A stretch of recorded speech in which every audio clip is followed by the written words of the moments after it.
Air India 101 Heavy, when you have time, can you give me the fuel remaining in minutes, or in minutes? Okay. And see, it can take us down in a situation like this because we're really, stuck and there's no fuel. Es la mañana del 11 de septiembre del año 2018 y el vuelo 101 de Air India se encuentra en un momento crítico. La aeronave se acerca a la pista del imponente Aeropuerto Internacional John F. Kennedy, en Nueva York, para realizar un segundo intento de aterrizaje. Sin embargo, los instrumentos de navegación han arrojado numerosos fallos inesperados desde el inicio del vuelo, y la tensión en la cabina es palpable. Este no es solo un relato de vuelo, es una historia de decisiones humanas y comunicación con la torre de control, para manejar una situación que amenaza la seguridad de 342 pasajeros y 15 tripulantes. ¿Conseguirán los pilotos del vuelo 101 de Air India evitar la catástrofe esta vez? Acompáñanos en esta increíble historia del vuelo 101 de Air India, donde la pista de aterrizaje del aeropuerto John F. Kennedy se convierte en el escenario de un desafío aéreo sin precedentes. Aeropuerto Internacional Indira Gandhi, Delhi.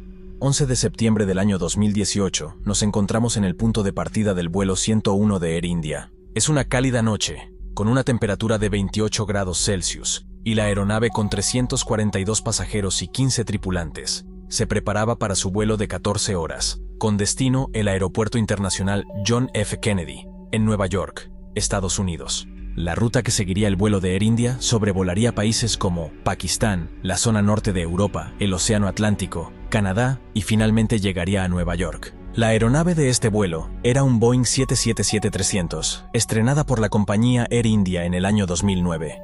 Contaba con dos motores de alcance extendido, del modelo GE90-115B, el Boeing 777. Normalmente es pilotado por dos pilotos, pero debido a que este vuelo tenía una duración de 15 horas, contó con 4 pilotos. 2 de ellos eran los pilotos principales, y los otros 2 como tripulación de relevo. El comandante era el capitán Rustom Palia. Estaban en buenas manos, ya que contaba con más de 3.500 horas en este modelo de avión. Junto con él viajaban el primer oficial, el capitán Vikas, el comandante Sushant Singh, y el primer oficial, el capitán D.S. Bhatti. Todos ellos con muchas horas de vuelo acumuladas en este modelo de aeronave. Mientras la tripulación y los pasajeros se acomodaban, los técnicos detectaron anomalías en los instrumentos de navegación durante la revisión previa al vuelo. Una de ellas era la unidad de potencia auxiliar del APU, que no funcionaba. La APU es similar a un generador, que produce la electricidad necesaria para el funcionamiento de la aeronave, en caso de que los motores principales no funcionen, por ejemplo cuando está en tierra. También proporciona ayuda para arrancar los motores. Ya que la APU no es esencial para volar, los pilotos acordaron que esto no era crítico, y decidieron continuar con su vuelo a Nueva York en esas condiciones. Antes de partir, el capitán Palia solicitó cargar combustible adicional. Esto no fue un capricho, sino una respuesta ante la posibilidad de imprevistos, debido a los problemas detectados y a las condiciones climatológicas que podrían requerir el desvío a otro aeropuerto. Esta precaución se convertiría en algo crucial más adelante. Mientras la aeronave se alineaba en la pista de despegue, la tripulación de nuevo se enfrentaba a la decisión de proceder con el despegue a pesar de las anomalías o abortar la misión por precaución. Finalmente decidieron partir, aunque con algo de retraso. El vuelo despegó con normalidad y al principio todo iba bien, hasta que se acercaban a la primera hora de vuelo. La aeronave se encontraba sobrevolando Pakistán, cuando apareció un mensaje de advertencia en la pantalla de mandos, que decía radioaltímetro de fuente única. Para ponernos en contexto, vamos a explicar brevemente cuál es la función de un radioaltímetro. El radioaltímetro es una especie de sensor de altura en un avión, que indica al piloto a qué distancia se encuentra la aeronave del suelo. Esto lo hace por medio de ondas invisibles que rebotan en el suelo y vuelven al sensor. Según el tiempo que tarde en volver la señal, ese determina la altura. El radioaltímetro es importante en el despegue y en el aterrizaje, momentos en los que es crucial saber a qué altura está el avión sobre la pista. El Boeing 777 lleva 3 radioaltímetros por seguridad. Esto es así por si falla un radioaltímetro. El avión dispone de otros 2 para proporcionar información precisa sobre la altitud. Pero lo que el mensaje de aviso estaba diciendo era que 2 radioaltímetros estaban fallando y solo funcionaba uno. Esto podría causar complicaciones al aterrizar. Otro inconveniente era cómo podían estar seguros los pilotos de que el único altímetro que funcionaba lo hacía correctamente. Aunque los aviones como este también tienen el altímetro barométrico como respaldo, este es menos preciso y no es tan esencial como el radioaltímetro en momentos críticos, como el aterrizaje. En el vuelo de Air India, el fallo de 2 de los 3 radioaltímetros generaba gran preocupación, ya que el altímetro barométrico no es tan fiable en situaciones cruciales. El altímetro barométrico utiliza la presión atmosférica para calcular la altura sobre el nivel del mar. Se basa en que la presión atmosférica disminuye al aumentar la altitud. Volvemos al vuelo cuando llevaba una tercera parte del trayecto recorrido. Sobrevolando el Océano Atlántico, de nuevo salta la alarma indicando un segundo problema. El nuevo aviso recibido informaba que el sistema TCAST no funcionaba correctamente. El sistema TCAST sirve para evitar colisiones de tráfico. Se trata de un sistema de alerta de tráfico aéreo que ayuda a mantener la seguridad. Es muy útil en las maniobras de despegue y aterrizaje en zonas de gran tráfico, como en aeropuertos grandes como el JFK de Nueva York. Aunque no es esencial en este tipo de vuelos, puede ser muy útil para evitar problemas en situaciones de tráfico aéreo intenso, como ocurriría a la llegada a Nueva York. En este momento del vuelo, su fallo no era crítico, pero la sensación de preocupación se agravó debido a los fallos varios que estaban experimentando. No es habitual que varios instrumentos no relacionados empiecen a fallar a la vez. El APU no funcionaba antes del despegue. Los radioaltímetros comenzaron a dar fallo después del despegue, y ahora también fallaba el TCAST. La situación se complicaba, y lo que era peor, ¿podría haber algún problema mayor y desconocido en el avión que estuviera causando todos estos fallos? A pesar de todos estos fallos, lo único que podían hacer en estos momentos era buscar un aeropuerto alternativo, pero dado que estaban en pleno océano, siguieron hacia Nueva York. En Nueva York eran aproximadamente las 10 de la mañana. Todo estaba nublado y llovía. El vuelo 101 de Air India tenía asignada la pista 4R. El METAR indicaba una visibilidad de 1/4 de milla para la pista y una visibilidad vertical de 200 pies. El vuelo Air India 101 estableció contacto con la torre de control cuando entró en el espacio aéreo de Nueva York. Good morning, Air India 101, final 4 right. Air India 101 Heavy, Kennedy Tower, good morning, you're following an Embraer short final, wind 040 at 4, RVR 3000, runway 4 right, clear to land. 4 right, clear to land, Air India 101. Tras obtener la autorización de aproximación a la pista 4R en el aeropuerto JFK, los pilotos intentaron utilizar el ILS para captar las señales del localizador y guiar su avión hacia la pista de aterrizaje. Sin embargo, a pesar de sus esfuerzos, el ILS no lograba captar las señales del localizador, indicando que su sistema de aterrizaje instrumental también había fallado. El ILS desempeña un papel crucial en el aterrizaje al utilizar señales de radio y antenas en la pista para guiar al avión de manera segura, especialmente en condiciones climáticas adversas. Este dispositivo no solo ayuda en el proceso de aterrizaje, sino que también permite el aterrizaje automático. En este caso, al no ajustarse a las señales enviadas desde la pista, la tripulación optó por dirigir manualmente el avión hacia la dirección correcta e intentó una aproximación LNAV-VNAV. La aproximación LNAV-VNAV emplea un sistema GPS similar al de los automóviles para aproximar el avión a la pista. A diferencia del ILS, sin embargo, la aproximación LNAV-VNAV no es tan exacta, con una precisión lateral de 0,3 millas náuticas. Por ello, los pilotos necesitan tener contacto visual con la pista antes de aterrizar. Mientras se acercaban a la pista, los pilotos desplegaron el tren de aterrizaje.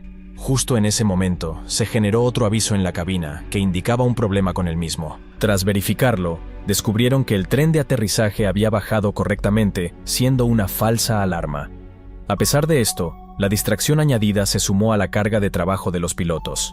El avión seguía avanzando a una velocidad de unas 4 millas por minuto. Debido a los fallos en los instrumentos y a los problemas con los avisos del tren de aterrizaje, los pilotos no pudieron estabilizar el avión para su aterrizaje, llevándolos a tomar la decisión de dar la vuelta e intentarlo nuevamente. Air India 101 going around runway 4 right. Air India 101 Heavy, roger, fly runway heading, climb and maintain 2000. Runway heading 2000, Air India 101. Siguiendo las instrucciones de la torre de control, el avión se elevó a 2000 pies en dirección a la pista y los pilotos se comunicaron de nuevo con el controlador de Nueva York. Air India 101 Navy, on west runway 4 right, maintaining 2000, heading 100. Air India 101 Heavy, thank you, right of contact, runway heading 180, altimeter 3011. Siguiendo las instrucciones de la torre de control, el avión se elevó a 2000 pies en dirección a la pista y los pilotos se comunicaron de nuevo con el controlador de Nueva York. Radar Air India 101, could we have longer vectors? We were facing some instrument problems as well. Yes, okay, it's pretty busy there, so yeah, you can plan a little bit longer final. Was that the reason for the go-around? AFIRM, because we lost the localizer, we lost and our minima changed, and so there were a lot of issues involved. So we're trying to sort that out, if we can even continue with this approach. ¿Qué es un techo de nubes? El techo de nubes representa la altura que existe desde el suelo hasta la parte más baja de las nubes. Este indicador es crucial para los pilotos, ya que les indica a qué altura sobre el suelo podrán comenzar a visualizar el terreno. En caso de tener un sistema de aterrizaje instrumental, ILS operativo y la capacidad de aterrizar automáticamente, podrían hacerlo con un techo de nubes de 0 pies. Sin embargo, como los pilotos estaban realizando una aproximación sin ILS, necesitaban ver la pista para garantizar un aterrizaje en el lugar correcto. Para ello, requerían un techo mínimo de 550 pies. La torre de control informa al piloto del Air India 101 que el aeropuerto Kennedy y sus aeropuertos alternativos, Newark y Stewart, tenían un techo de nubes de 200 pies, lo que representaba una limitación significativa para los requisitos visuales necesarios durante la aproximación y el aterrizaje. Okay, well right now the weather that I have is showing indefinite ceiling 200 at Kennedy. RVR is 4,500, so that's gotten a little bit better. Yeah, okay, the visibility is fine, but the problem we are facing is with the ceiling, because we can't continue with the ILS with a ceiling of 200, because every time we try to lock on to the localizer, the instrumentation doesn't allow us to do that. Okay, so you cannot do like an autoland or something? No, autoland is not available, because both we've got two radio altimeter failures. So we're on one radio altimeter, we've got TCAS failures, we've got all multiple instrument failures. Okay, so let me try and find, so you need something with a better, so what ceiling do you need? We need something where we, we have, where we can do like a non-precision approach, and anything above like 600 or so. Okay, I got it. Okay, I understand now. Just fly heading 220, let me find some weather, pull some weather up and let me find something.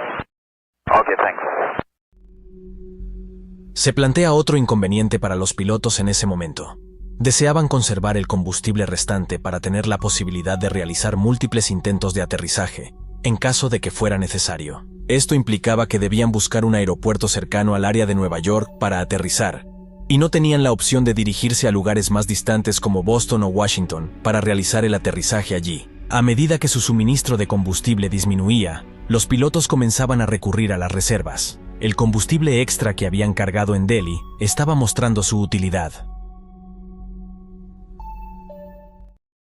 And just before I go away, what was your potential alternate? The primary alternate was Newark, and the secondary alternate is Stewart, but both seem to be, in the same sort of situation. Gotcha. Okay, I'm going to do some research. I'll get back to you in a second. Just hang on a second. Yes, thank you. Air India 101 Heavy, I'm having trouble finding anything that's really that good. I have Albany is 600 feet overcast, and Boston, Logan would be 500 overcast. I'm trying to find Washington Dulles is at 200 feet also. Okay. We were just checking Boston as well, because we're getting a little low on the fuel as well, so we need to decide quick. And we're burning quite a lot at this time. Get higher, we can burn a little less fuel, and then I believe Pittsburgh is 2,500. 2005, that's, we'll have to just check for the fuel as far as Pittsburgh goes. Air India 101 Heavy, when you have time, can you give me the fuel remaining in minutes, or in minutes? Yeah, we'll just get back to you. Okay. Air India 101 Heavy, I think think based on the weather that we have in the area and based on the forecast that I'm seeing, I think Bradley, Kilo Bravo Delta Lima will be your best option. Okay, and what's the ceiling there? Okay, right now the ceiling at there is 500 overcast, and then the forecast is calling it for it to get better after, between now and 1500 Zulu, it should get a little bit better. They're saying 1,500 feet at 1,500 Zulu. Okay, the other thing that we could try over here, because we've got a trend showing it's the ceiling at JSK is also improving a bit. I could try a VNAV approach, a quick VNAV approach over here.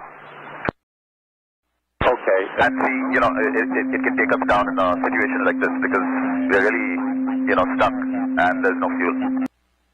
And I'm showing Newark just had a special, and they're showing 400 overcast. They just had a special at 1205 Zulu, so about 6 minutes ago. Okay. Yes, sir. The weather came up to 400 feet overcast at Newark. La torre de control de salidas comunicó a los pilotos un nuevo informe meteorológico especial, METAR, publicado por Newark, indicando que la altura del techo se había incrementado a 400 pies. Ante esta información, los pilotos tomaron la decisión de intentar aterrizar en Newark, a pesar de que el techo de 400 pies aún estaba por debajo de los 550 pies necesarios, por lo que esta situación presentaba grandes riesgos. Okay, so you want to do the VNAV approach into Newark, is that correct? That's right. That's the only option that we have because, this ILS is unpredictable because every time we turn towards the localizer, it's just gone. Okay, so your ILS is out of service on both sides of the airplane, right? That's correct. And then you said also the radar altimeters are out on both sides of the airplane? That's right. We are on a single radio altimeter now. Al vuelo 101 de Air India le quedaban poco más de 7.000 kilos de combustible en esos momentos para finalizar el viaje. Air India 101, other than both ILSs, both radar altimeters, what other things have failed on the airplane? Basically here we've got single source radio altimeter, we've got TCAS failure, no auto land, wind shear system, auto speed brake, and APU is unserviceable as well. Okay, Air India 101, so just when you get a chance, give me the people on board and the fuel on board, please. We have total of 370 and fuel, we are 7,200 kgs, India 101. Esta pregunta del controlador les recordó lo crítica que era su situación en ese momento. El vuelo 101 de Air India entró en contacto con la torre de control del aeropuerto de Newark en este momento, donde se les asignó de nuevo la pista 4R. Estaban preparados por si se complicaban las cosas y requerían asistencia en el aterrizaje. 101 Heavy, emergency personnel will be standing by. Thank you, India 101. Truck 1, while we wait here, nature of emergency is a computer failure. Aircraft type is a Boeing 777 Whiskey model. 270 souls on board and 72,000 kilos of fuel. Tras más de 14 horas de vuelo, bajo una gran tensión y escasos de combustible, estaban intentando aterrizar el Boeing 777, completamente cargado de pasajeros, en uno de los corredores aéreos más transitados del mundo, además con varios de sus instrumentos vitales sin funcionar. Para rematar la situación, el clima no acompañaba y solo veían nubes desde la cabina, esperando que se dispersaran para vislumbrar la pista de aterrizaje. Al descender, notaron que el avión estaba más alto de lo necesario en su trayectoria ideal.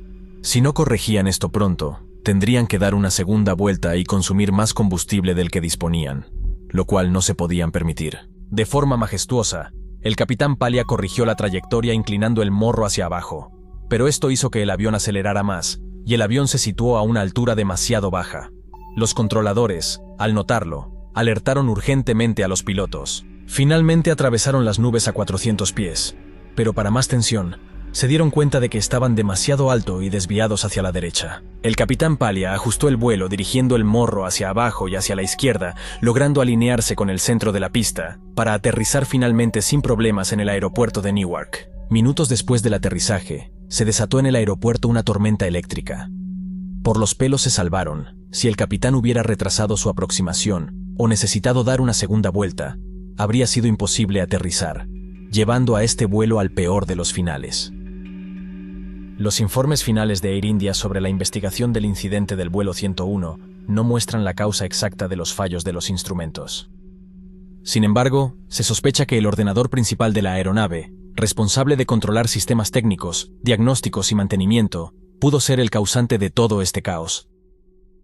Este caso muestra la vital importancia de seguir los controles de seguridad al pie de la letra y no forzar el despegue con errores aunque en un principio se pensase que no eran vitales. El vuelo 101 de Air India estuvo al borde de la catástrofe, pudiendo haberse evitado abortando el vuelo antes de la salida, ante los fallos detectados en la aeronave.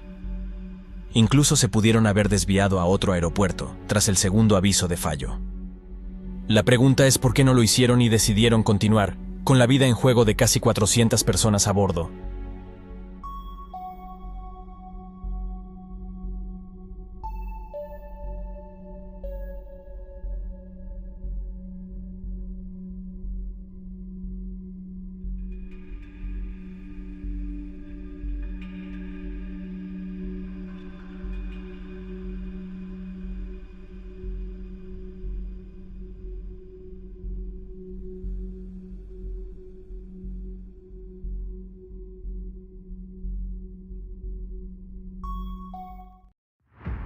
En plena noche, en mitad del Océano Atlántico, un Airbus A330 que transportaba 306 pasajeros y tripulación, de repente se quedó sin combustible. Las luces se apagaron, las máscaras de oxígeno cayeron del panel superior y el ruido de los motores se sustituyó por un inquietante silencio en plena oscuridad.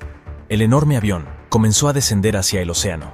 Los pilotos estaban aturdidos, intentando planear el avión lo más lejos posible. Las azafatas preparaban a los pasajeros para un amerizaje de emergencia en el océano, algo que probablemente habría sido una sentencia de muerte para todos a bordo. Esto fue una pesadilla, pero increíblemente nunca tuvo que ocurrir. Muchos relatos sobre este incidente se centran en sus aspectos técnicos, pero eso es solo la mitad de la historia.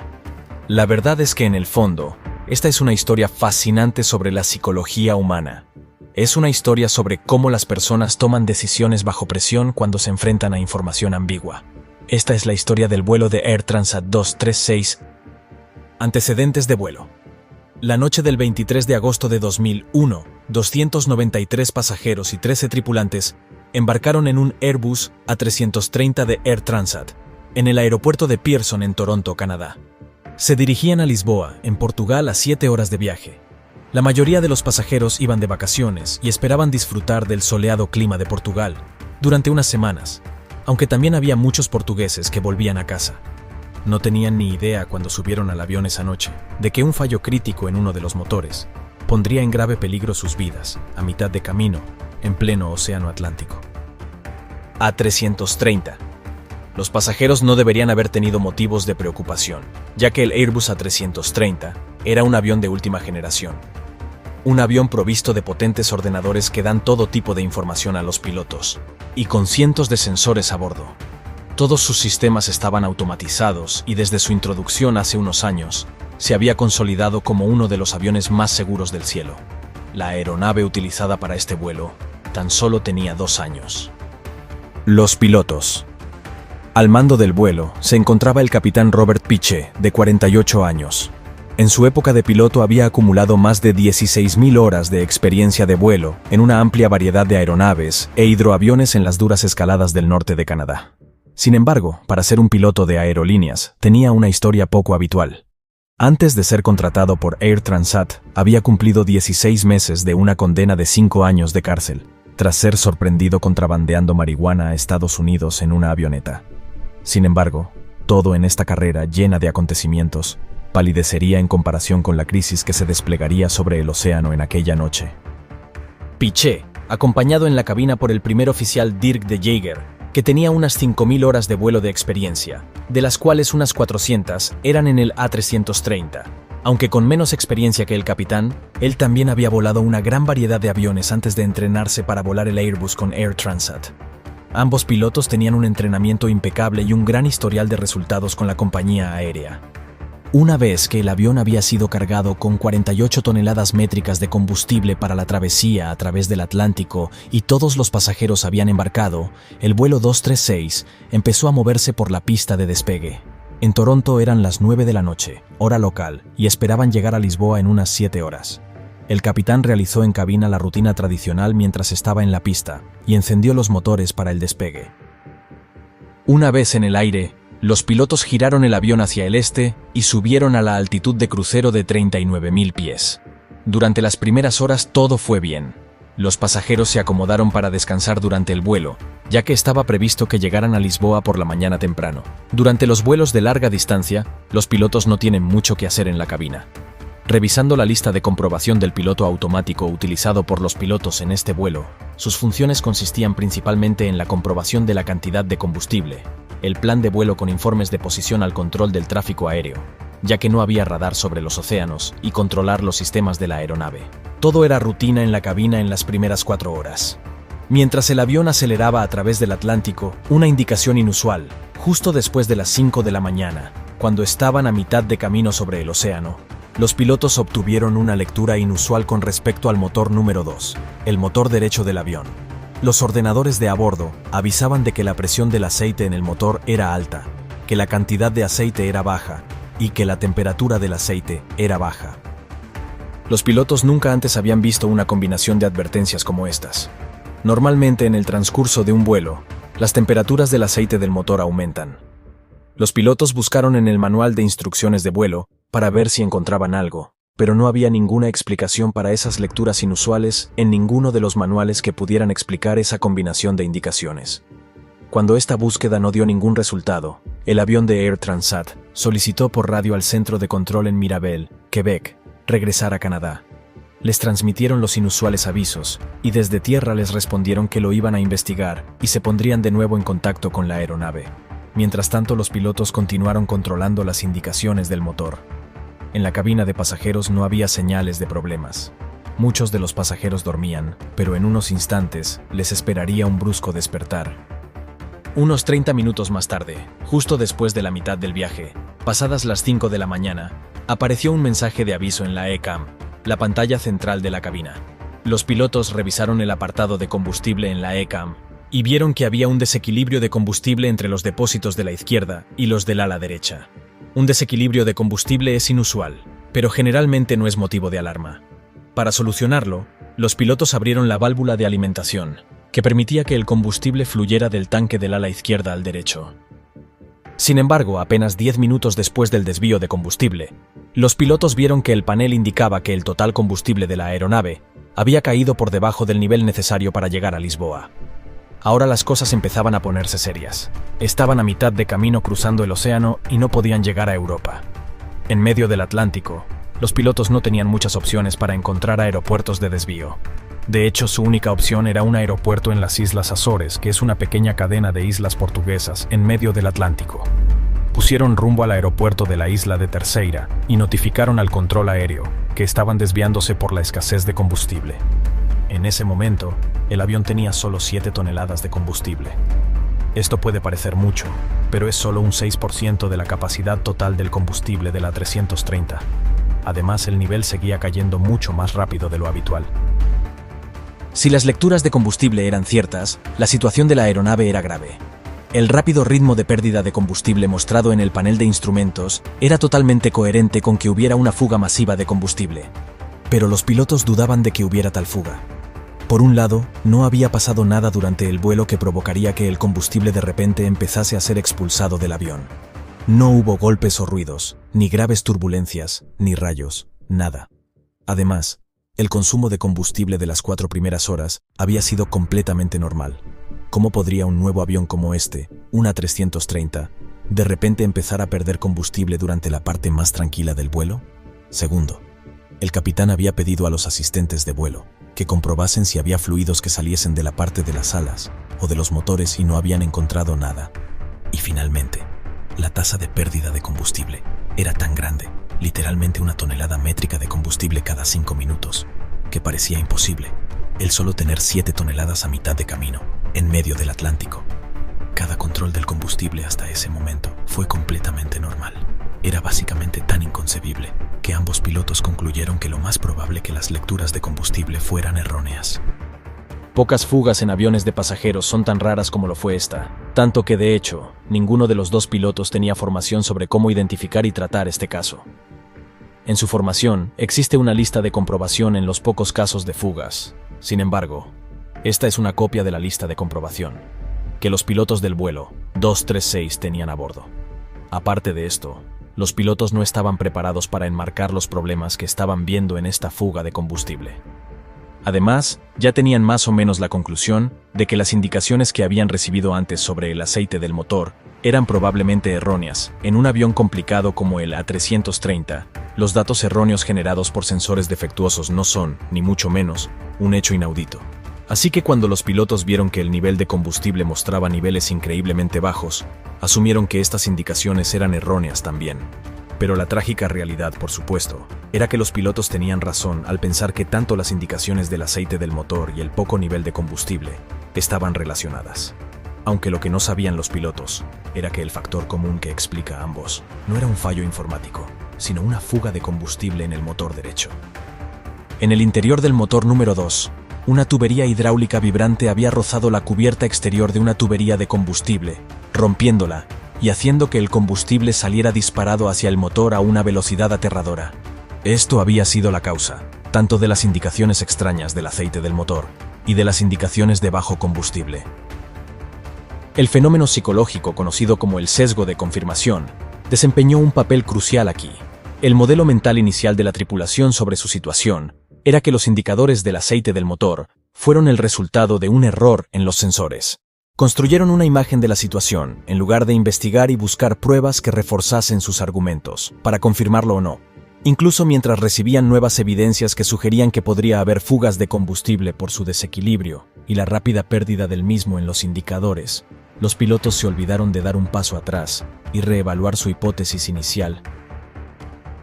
Es bien sabido en psicología que en condiciones de estrés y alta carga de trabajo, este fenómeno es especialmente potente. Los pilotos estaban tan ocupados hablando y revisando la lista mantenimiento y de control, y coordinando el desvío de su trayectoria con la tripulación de cabina y con el control de tráfico, que tenían pocas oportunidades de reevaluar su comprensión de la situación. A pesar de haber suministrado combustible del depósito izquierdo al derecho minutos antes, el desequilibrio entre los dos depósitos seguía existiendo. De hecho, el avión estaba perdiendo combustible a un ritmo vertiginoso, pero por las razones que acabamos de mencionar, los pilotos no podían creer que hubiera una fuga de combustible. A pesar del alto nivel de automatización del Airbus A330, no había ninguna advertencia que indicara a los pilotos que había una fuga. La única forma en que podrían determinarlo era controlando el ritmo de pérdida de combustible en cada tanque. Pero por si acaso había una fuga de combustible en el ala derecha, los pilotos encendieron las bombas de combustible del ala derecha y apagaron las del ala izquierda para invertir la dirección de la alimentación cruzada, de modo que el combustible del tanque del ala derecha se utilizaba ahora para alimentar ambos motores. La tripulación se puso de nuevo en contacto con el Centro de Control de Mantenimiento de Air Transat y les informó de las inexplicables indicaciones de bajo nivel de combustible. En ese momento el avión solo tenía 4,8 toneladas de combustible, en lugar de las 17 toneladas que debería tener. Durante su conversación con el control de mantenimiento, la cantidad de combustible siguió descendiendo. Los pilotos consideraron llevar a cabo el procedimiento de fuga de combustible, pero el capitán finalmente decidió no hacerlo, porque el procedimiento requería que descendieran a 20.000 pies. El capitán pensó que, si efectivamente había una fuga de combustible, descender sería una idea terrible, ya que quedarse sin combustible a su altitud actual de 39.000 pies era mucho mejor que quedarse sin combustible justo a 20.000 pies, que era casi la mitad de su altitud actual. En la psicología de la resolución de problemas, la decisión del capitán de no llevar a cabo este procedimiento se explica por un fenómeno conocido como el sesgo de encuadre. En las decisiones en las que hay riesgo, la gente tiende a encuadrar sus opciones en términos de pérdidas y ganancias.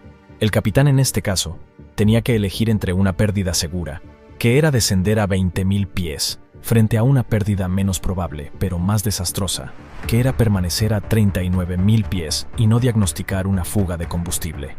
En estas situaciones, la gente tiende a elegir la segunda opción, la más arriesgada.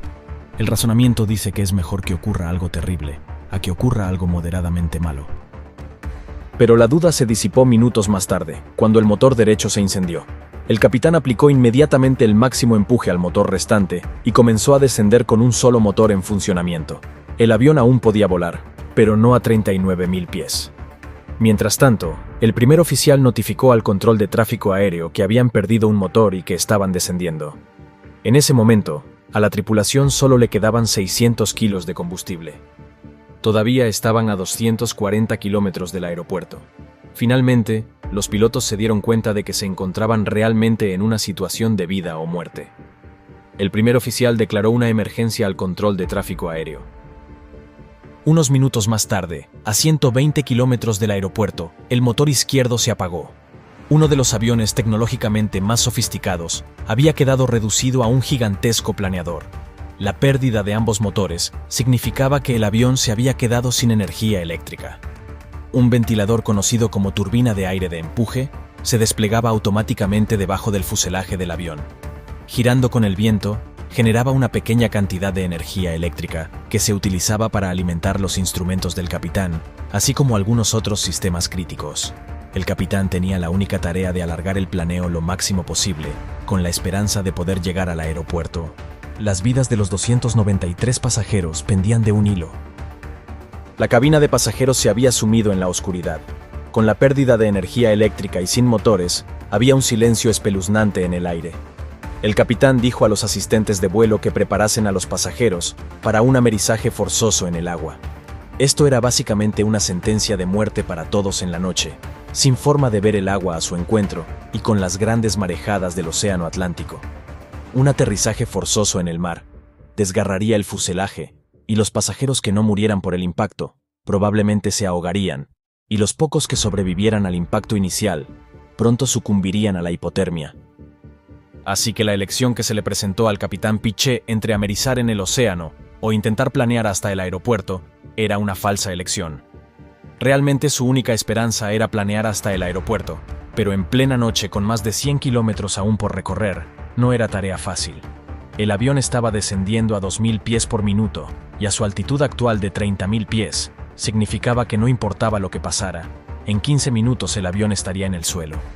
Si terminaba en el mar o en la pista, estaba totalmente en manos del capitán Piché. Sin motores para alimentar de aire la cabina, estaba empezando a despresurizarse. Las máscaras de oxígeno cayeron, y los pasajeros se apresuraron a ponérselas a tiempo. Los pilotos también se pusieron sus máscaras de oxígeno. Aunque el capitán tenía experiencia en aterrizajes sin motor en aviones de menor tamaño, con el A330, la tarea a la que se enfrentaba no se parecía a nada que hubiera experimentado antes. Era de noche, estaba a 100 kilómetros del aeropuerto, y el A330 distaba mucho de ser un planeador perfecto. En el A330, como en todos los aviones de pasajeros, los motores no solo impulsan el avión, sino que también son una fuente de energía eléctrica e hidráulica. La pérdida de ambos motores había provocado que varios sistemas importantes dejaran de funcionar. Para empezar, el avión había perdido 2 de sus 3 sistemas hidráulicos. Estos accionaban el estabilizador en el plano de cola, haciendo más difícil para el capitán controlar el cabeceo del avión. El avión también había perdido la mayor parte de sus alerones del ala, la dirección de la rueda del morro y los inversores de empuje en los motores. En otras palabras, el avión no solo estaba sin potencia del motor, sino que ahora era más difícil de controlar en el aire, y si Piché se las arreglaba para llevarlo a la pista, sería más difícil de dirigir y de detener. En el aeropuerto, el controlador de la torre empezó a encender y apagar las luces de la pista para mostrar a los pilotos dónde estaba el aeropuerto. La tripulación podía verlo desde muy lejos en el horizonte, un solitario punto de luz en el oscuro océano Atlántico.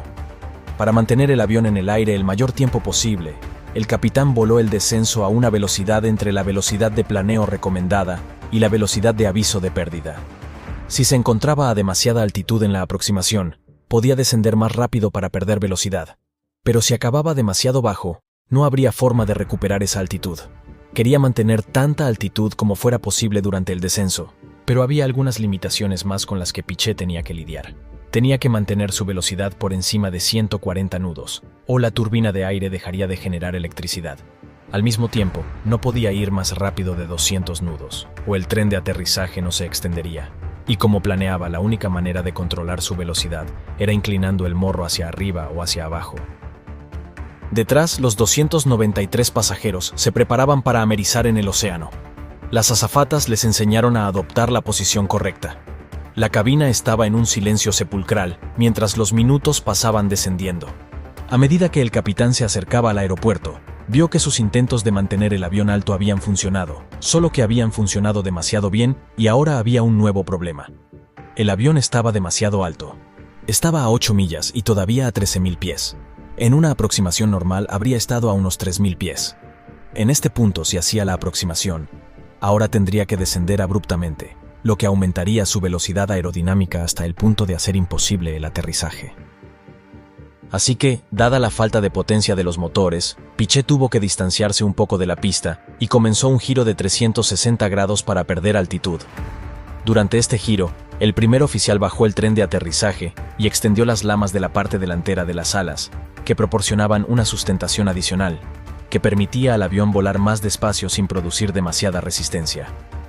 Este giro fue una maniobra inquietante, ya que a la mitad, el avión estaba de espaldas al aeropuerto. Finalmente, después de 20 minutos, el capitán niveló las alas mientras la pista volvía a estar a la vista. Sin embargo, todavía estaba alto, y ya no lo suficiente como para hacer otro giro de 360 grados. Debido a esto, a medida que se acercaba al aeropuerto, llevó a cabo una serie de giros, inclinando el avión hacia la izquierda y luego hacia la derecha, en un intento de poner más distancia entre él y la pista. Se enviaron a todos los vehículos de rescate para recibir a la aeronave en la pista. Los bomberos y las ambulancias esperaban en la pista preparándose para el aterrizaje forzoso de 1 a 330. El primer oficial controló cuidadosamente la velocidad del avión, mientras el capitán realizaba la aproximación final sin alerones. Tuvieron que mantener una velocidad mucho mayor de lo normal, unos 200 nudos en comparación con los 145 habituales. Aproximadamente el primer oficial dijo en voz alta las velocidades y altitudes para ayudar al capitán mientras llegaba a su encuentro.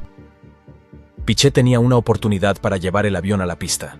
Finalmente, el avión golpeó la pista con fuerza y 8 de los 12 neumáticos reventaron. El avión rebotó antes de bajar de nuevo al suelo de nuevo. El avión era extremadamente rápido y sin la mayoría de los alerones de las alas y sin empuje inverso del motor, no estaba frenando.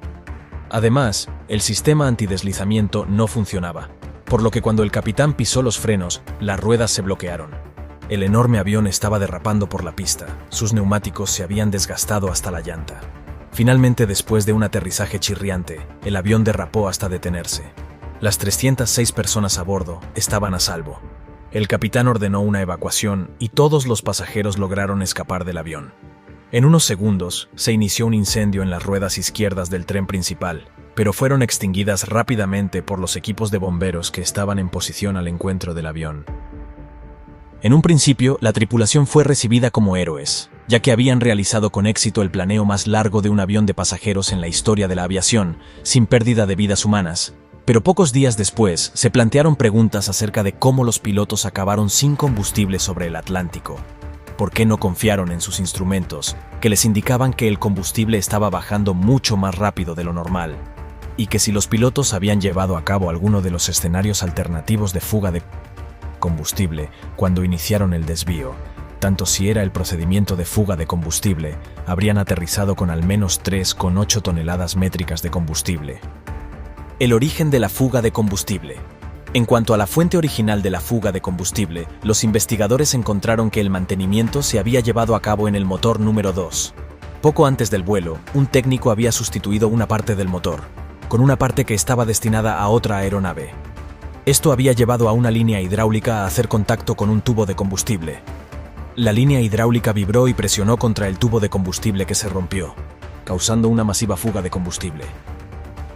Aunque el informe final afirmaba que el hecho de que el piloto no reconociera la fuga de combustible a tiempo contribuyó a que la aeronave se quedara sin combustible, también elogiaba su manejo de la situación una vez que los motores fallaron.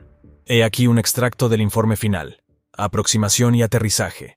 El manejo de la aeronave por parte del capitán durante el descenso y aterrizaje sin motores fue notable, dado que la situación era estresante, era de noche, había pocos instrumentos disponibles, el control del cabeceo era limitado y nunca había recibido formación para este tipo de perfil de vuelo, continuaba diciendo. El primer oficial proporcionó un apoyo completo y eficaz al capitán durante el descenso y aterrizaje sin motores, con éxito. Un año después del incidente, tanto Piché como Jagger fueron galardonados con el Premio Superior Airmanship por la Asociación de Pilotos de Líneas Aéreas, en reconocimiento a su extraordinaria habilidad en la ejecución de un aterrizaje sin motor de un Airbus A330. Hasta el día de hoy ostentan el récord del planeo más largo de un avión de pasajeros, en un vuelo de aproximación y aterrizaje.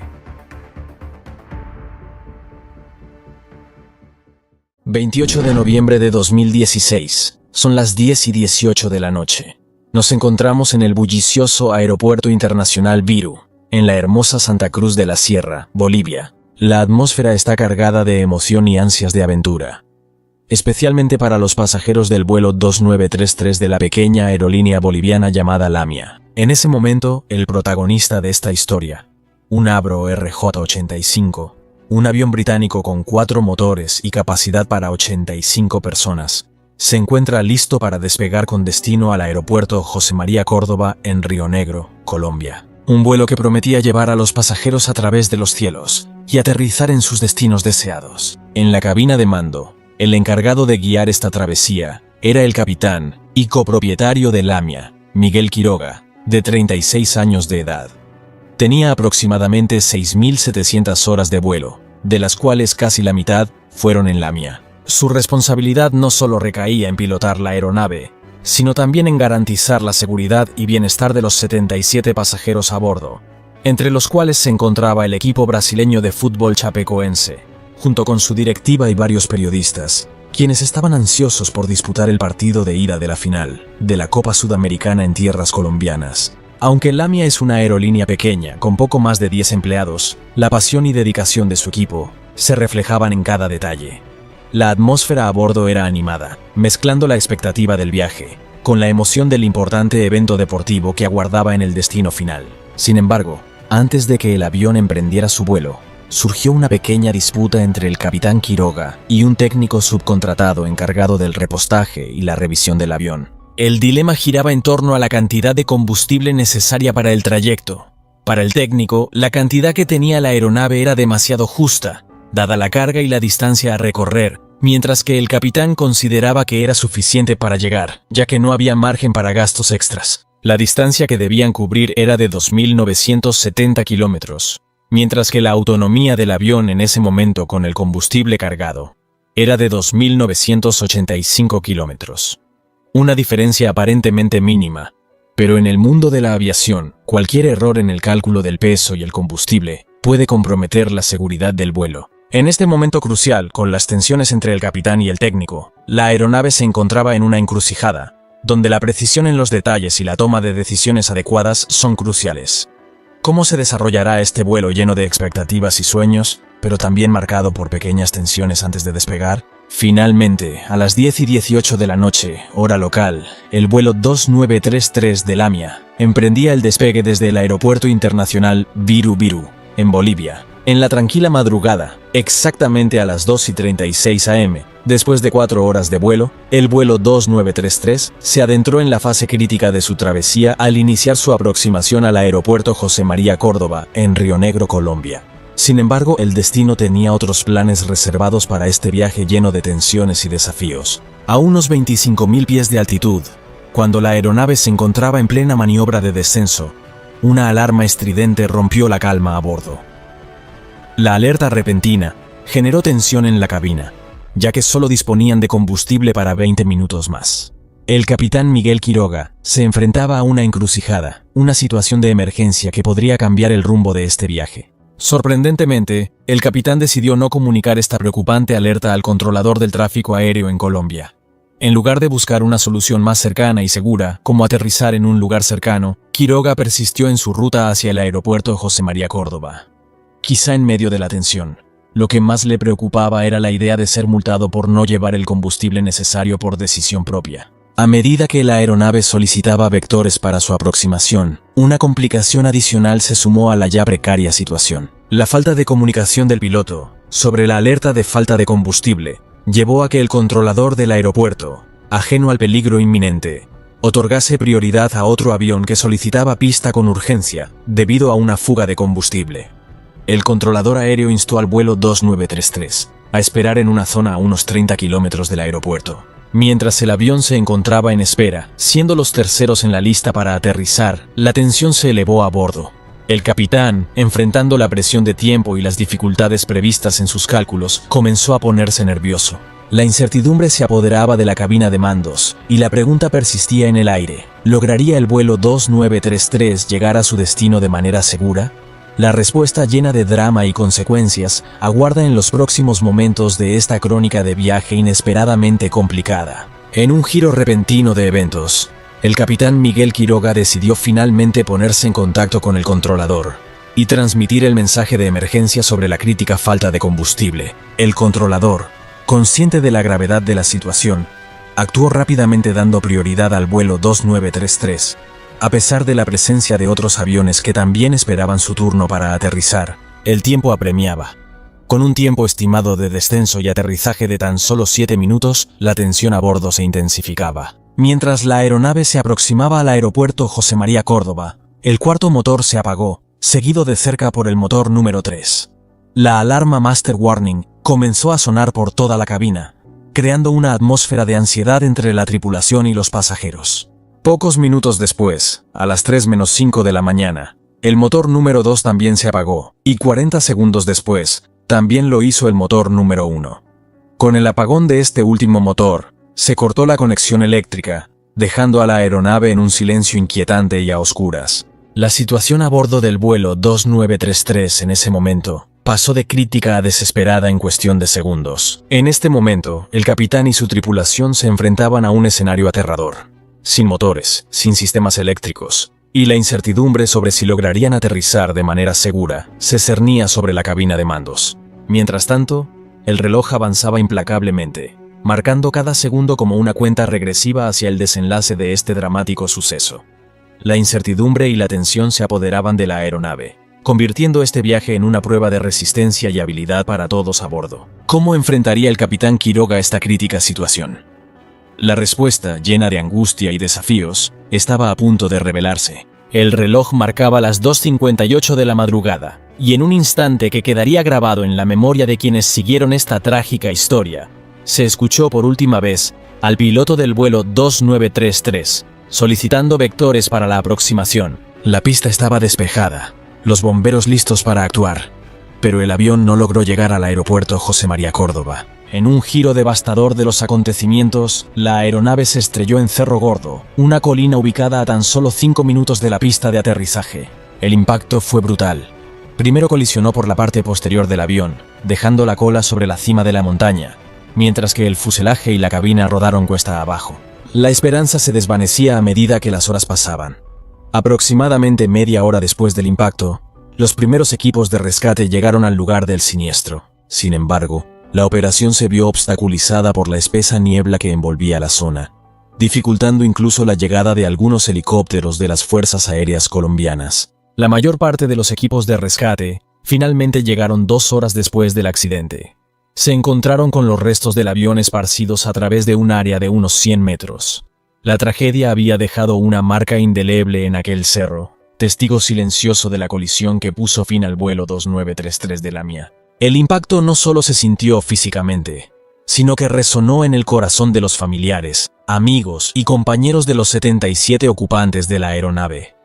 La esperanza se transformó en dolor, y la incertidumbre se materializó en el paisaje desolador de los restos del avión, dispersos en la colina. En ese momento, la unión de los equipos de rescate se convirtió en el único rayo de luz en medio de la oscuridad que envolvía este trágico suceso. La cruel madrugada del 29 de noviembre cedía paso al ardor de la mañana cuando Alan Rose, uno de los jugadores del equipo chapecoense, se convirtió en el primer superviviente en llegar al hospital de La Ceja. El alivio inicial se vio empañado por la realidad implacable. Aunque inicialmente se rescataron 6 personas con vida, una de ellas no pudo vencer las secuelas del accidente y falleció horas después en el hospital. La esperanza se aferraba al rescate continuo, y a las 5:40 horas de la mañana se encontró al último superviviente, el futbolista Neto. La conmoción y la tragedia se cernían sobre el destino del vuelo 2933, que de los 77 ocupantes, dejó 71 víctimas mortales. Sin embargo, entre las sombras de la tragedia, algunos destinos se cruzaron con la fortuna. 3 personas que originalmente estaban programadas para estar a bordo ese vuelo, no lo hicieron debido a problemas de agenda. Luciano Buligón, alcalde de Chapecó, Plinio Nesfilo, presidente del Consejo de la Ciudad, y Gelson Mericio, diputado de Santa Catarina, se salvaron el desastre por razones fuera de su control, que les impidieron tomar ese fatídico vuelo. Un giro más se presentó con el periodista Iván Carlos Anoleto, quien tampoco viajó. Su documento de identidad caducado podría haberle causado problemas durante el check-in en Colombia, una pequeña ironía del destino que lo mantuvo lejos de la tragedia. Este suceso trascendió más allá de cifras y los datos. Cada nombre, cada historia, se convirtió en un recordatorio conmovedor de la fragilidad de la vida y la incertidumbre que rodea nuestros destinos. Mientras el amanecer iluminaba los escombros dispersos en Cerro Gordo, la comunidad local y el mundo entero se enfrentaban a la conmoción y la pérdida de este fatídico vuelo. En medio de la tragedia, algunos destinos se aferraron a la esperanza y la fortuna. Los futbolistas Alan Ruschel, el portero de reserva Jackson Follman y Neto fueron algunos de los afortunados sobrevivientes de la catástrofe.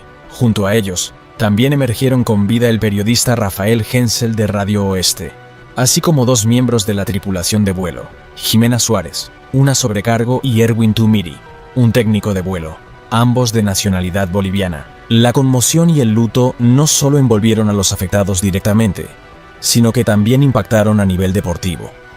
El Atlético Nacional, el equipo con el cual Chapecoense debía jugar la final de la Copa Sudamericana, solicitó a la Conmebol que honrara al equipo brasileño otorgándole el título. Una solicitud que simbolizaba la solidaridad y el respeto en medio de la tragedia, extendiendo la mano al espíritu deportivo y la unidad, más allá de las fronteras. La búsqueda de respuestas y responsabilidades comenzó, y las fuerzas de seguridad brasileñas detuvieron el 24 de septiembre a Celia Castedo Monasterio, la funcionaria que autorizó el plan de vuelo, del vuelo 2933. Se reveló que el plan nunca debió haber sido autorizado para realizar esa ruta con ese nivel de combustible, señalando un grave error que contribuyó al fatídico desenlace. El suceso, más allá de la tragedia, generó un impacto profundo en el mundo del fútbol y en la aviación, llevando a una reflexión sobre la importancia de la seguridad en los vuelos y la necesidad de medidas más estrictas para prevenir tragedias similares en el futuro.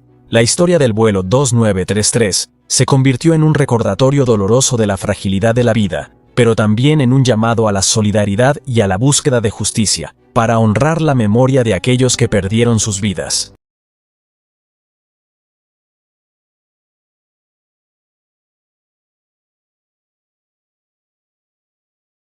¿Qué harías si el motor de tu avión se parara a 12.000 metros de altitud? Imagínate surcando el cielo, y de repente, el zumbido de los motores desaparece. La parada del motor es un término que deja en shock a cualquier piloto. Es cuando el motor, el corazón de una aeronave, deja de funcionar, dejando al avión sin su fuente de energía. Las consecuencias pueden ser catastróficas, dejando a menudo el avión a merced de la gravedad. Pero de vez en cuando ocurre un milagro, un acontecimiento extraordinario que desafía las probabilidades y queda marcado para siempre en la historia de la aviación. Uno de ellos es el incidente del planeador Gimli, un Boeing 767. Un gigantesco pájaro de metal se transformó en un planeador que volaba sin motores a la desalentadora altitud de 12.000 metros. Había mucho en juego, la situación era calamitosa, y sin embargo, se vislumbró un rayo de esperanza. Ahora vamos a sumergirnos en la cola del planeador Gimli. Nuestra historia comienza el 23 de julio de 1983, con el vuelo 143 de Air Canada. Este Boeing 767 lleno de viajeros despegó de Montreal, apuntando alto hacia los cielos de Edmonton. Los motores rugieron y el avión despegó con elegancia, dejando atrás el ajetreo de la ciudad. Los primeros minutos del vuelo fueron tan rutinarios como cualquier otro. La tripulación de cabina se afanaba en que todo el mundo estuviera cómodo y acomodado. Los pilotos, expertos con años de experiencia a sus espaldas, manejaban el avión como una segunda piel. Condujeron el avión hacia arriba, atravesando las nubes hasta alcanzar la altitud de crucero de 12.000 metros. Allí, rodeados de la serena belleza del cielo, el avión se estabilizó. El zumbido de los motores se convirtió en un ligero ruido de fondo y los pasajeros se relajaron sin esperar nada más que del vuelo ordinario en el que habían embarcado.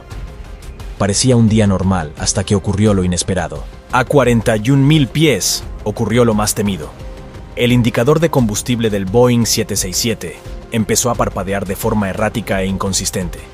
No era algo habitual y llamó inmediatamente la atención de la tripulación. El piloto, un veterano experimentado, solicitó con calma una comprobación de diagnóstico. El copiloto, con mano firme, empezó a evaluar la situación.